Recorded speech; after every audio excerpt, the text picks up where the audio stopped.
అమ్మా మౌ వీళ్ళు మొన్న ఎలక్షన్ ముందు జగనన్నకి రాయి తగిలింది కదా ఇక్కడ కన్ను పైన. ఆ రాయి కావాలని జగనన్న మనిషిని పెట్టి కొట్టినట్టు తగిలినట్టు నాటకం ఆడాడు. అదంతా స్క్రిప్టెడ్ అని చెప్పి అంటారు కదా, నిజమేనదే? ఏడు తగిలిందంట. వీళ్ళు కూటమి ప్రభుత్వం వాళ్ళు, జనసేన వాళ్ళు, ఈ పవన్ కళ్యాణ్, చంద్రబాబు నాయుడు, వీళ్ళందరూ అదే కదా. ఆయనే కావాలని ఒక మనిషికి రాయి ఇచ్చి, కంకర రాయి దూరం నుంచి ఈడ కొట్టించుకున్నాడు.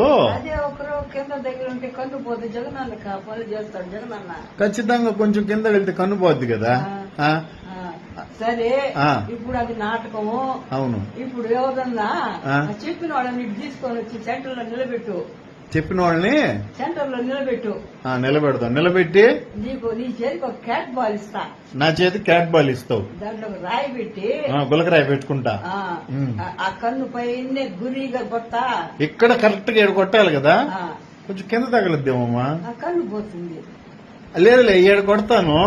ఎవరన్నా రమ్మన్నాం. అయితే కూటమి ప్రభుత్వంలో ఎవడైనా సరే ఇప్పుడు అది నాటకం అన్నోడు ఎవరైనా వాడు వచ్చి నిలబడుకుంటే మన సెంటర్ లో నా చేతికి గులకరాయి నిజంగా నేను క్యాట్ బాల్ తో మన నక్కలోడ్ సెంటర్ లో క్యాట్ బాల్ కొనుక్కొచ్చుకుంటా.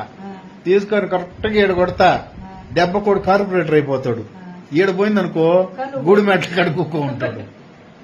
ఇప్పుడు అలిపిరిలో చంద్రబాబు నాయుడు కింద 24 క్లైమోర్ మైన్స్ పెట్టుకుని కావాలని పైకి ఎగిరిపడ్డాడనంటే ఎవడన్నా గమ్ముకుంటాడా? కాదు నాయన, ఓట్ల కోసం కళ్ళు కాళ్ళు పోగొట్టుకునే వాళ్ళు ఎవరన్నా ఉన్నారా? ఇప్పుడు ఇన్ని పథకాలు అమలు చేసి పథకాలు మీ ఇంటికి చేర్చుంటే నన్ను గెలిపించండి అన్నాడు కానీ నాకు రాయి తగిలింది నన్ను గెలిపించండి అని అన్నాడా? చెప్పలేదుగా. వీళ్ళు ఈ బతుకులు బతుకుతూ ఉన్నారమ్మా. అంటే చెప్పే మాట కూడా దాన్ని లోతుగా ఆలోచిస్తే జరగని పని కదా. జనాలకి ఒక ఇది కల్పించాలి మనం కదా.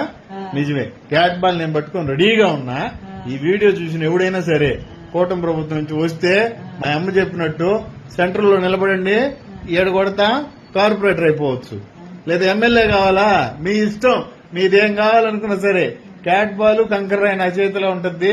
సెంటర్ మీరు చెప్పినా సరే, నన్ను చెప్పమన్నా సరే ఎమ్మెల్యేలు అయిపోవచ్చు, ముఖ్యమంత్రులు కూడా అయిపోవచ్చు.